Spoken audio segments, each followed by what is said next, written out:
Selamat siang, Om Swastiastu. Perkenalkan, saya Samuel Alfred Manumpil dengan NIM 21055311060. Saya di sini mewakilkan kelompok 4, di mana pada hari ini saya akan mempertunjukkan hasil dari diskusi kami dengan kakak tingkat mengenai surface roughness test. Sebelumnya, minggu lalu pada hari Sabtu, saya beserta dengan ketua kelompok lain bertemu dengan cutting di lab produksi, di mana kami dijelaskan teori dasar dan cara untuk mengukur sebuah kekasaran permukaan sebuah benda, dan ditunjukkan metode menggunakan mikroskop. Sebelumnya, dalam permesinan, kekasaran permukaan benda kerja sangat penting diketahui. Kekasaran tersebut dapat menentukan di mana benda tersebut layak diaplikasikan. Setiap permukaan benda kerja memiliki nilai kekasaran yang bervariasi, baik dari strukturnya maupun dari hasil proses produksinya. Nilai kekasaran dinyatakan dalam roughness average atau RA. RA merupakan parameter kekasaran yang paling banyak dipakai secara internasional. Lalu, mengapa perlu kita mengetahui kekasaran dari sebuah permukaan? Karena jika nilai permukaan tidak sesuai dengan kriteria nilai acuan, maka akan dikatakan spesimen tersebut NG ataupun NG+.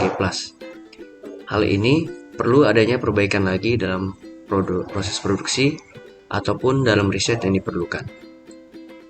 Kalau pada sebuah mesin, yaitu dapat diketahui jika ada goresan-goresan kecil, karena hal tersebut dapat mempengaruhi produk yang dihasilkan, bisa dikatakan tidak sesuai dengan kualitas suatu produk. Dalam mengukur kekasaran sebuah permukaan, terdapat dua metode. Metode pertama yaitu metode langsung, di mana mengukur kekasaran benda dapat digunakan menggunakan alat surface roughness tester, di mana benda akan diukur langsung melalui jarum yang pada benda tersebut dan hasilnya akan terlihat dalam alat tersebut.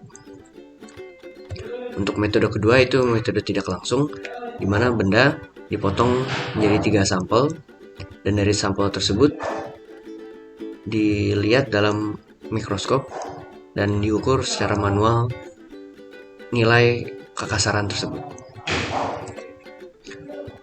Untuk metode langsung, benda uji diletakkan pada meja datar. Ujung dari dial indikator diset pada posisi stabil untuk melakukan pembacaan skala tekanan terhadap permukaan benda uji. Tentukan seberapa panjang dari bagian benda ukur yang akan diuji kekasaran permukaannya. Nantinya, panjang inilah yang akan dilewati oleh dial indikator.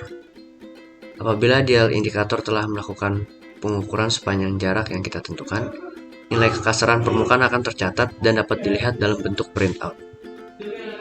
Sebelum dilakukan pengukuran, benda uji dan alat ukur telah diatur sehingga sedapat mungkin tidak terdapat kesalahan dalam pengukuran. Untuk metode tidak langsung, benda kerja dipotong menjadi 3 sampel.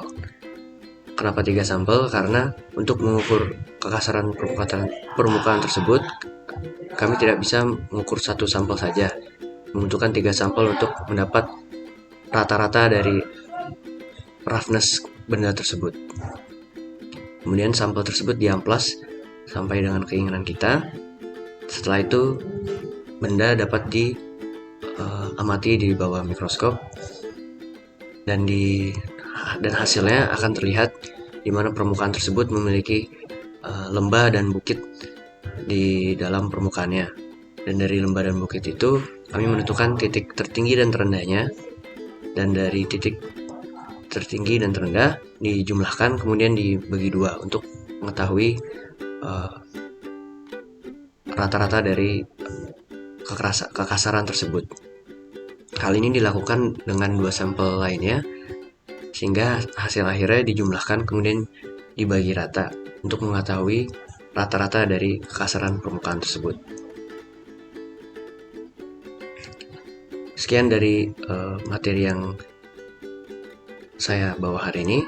Mohon maaf apabila ada salah kata. Terima kasih, saya tutup dengan Parama Santi. Om Santi Santi Om.